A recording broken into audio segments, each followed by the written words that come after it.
যে ব্যক্তি নামাজে অবহেলা করে, আল্লাহর কসম, আল্লাহও বলছে নবীজিও বলছে সে মুনাফিক। ইন্নাল মুনাফিকিনা ইউখাদিউনা আল্লাহ ওয়া হুয়া খাদিউহুম ওয়া ইযা কামু ইলাস সালাতি কামু কুসালা।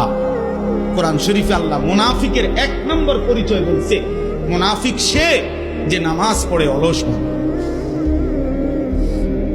নামাজ পড়ে কিভাবে? তাহলে নামাজ যে পড়ে না তার ব্যাপারে বলেন, কথা বলেন না কেন? তারে মুনাফিকও বলে নাই। তুই কোনো মানুষে না বেটা, তুই কোনো কাতারে নাই, তোর কোনো আলোচনাই নাই। আলোচনা ওই ব্যক্তিরে যে নামাজ পড়ে অলস ভাবে, খামখেয়ালি করে। দাঁড়াইবার কথা দুই পায়ে, দাঁড়াইছে এক পায়ে, বুঝেন? অলস নামাজে।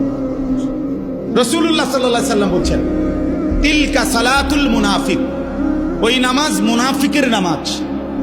ইয়ারকুবু হাত্তা তাগরুবা শামস, আসরের নামাজ না পড়ে যে অপেক্ষা করতেছে, অন্য কাজে ব্যস্ত আছে, এরই মধ্যে সূর্য ডুবে যাচ্ছে, সূর্য ডুবার কাছাকাছি। হাত্তা কানাত বাইনা কারনাই শয়তান, সূর্য ডুবার সময়ে শয়তান তার দুই শিং সূর্যের পাশে বাড়াইয়া দেয়।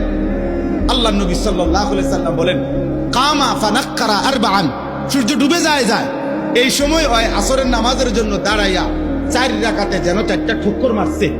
লা ইয়াযকুরুল্লাহ ইল্লা কালিলা, ঠিকমতো তাসবিহগুলো নামাজের আদায় করে নাই। রাসূল বলছে 3 বার, ওইটা মুনাফিকের নামাজ, মুনাফিকের নামাজ, মুনাফিকের নামাজ,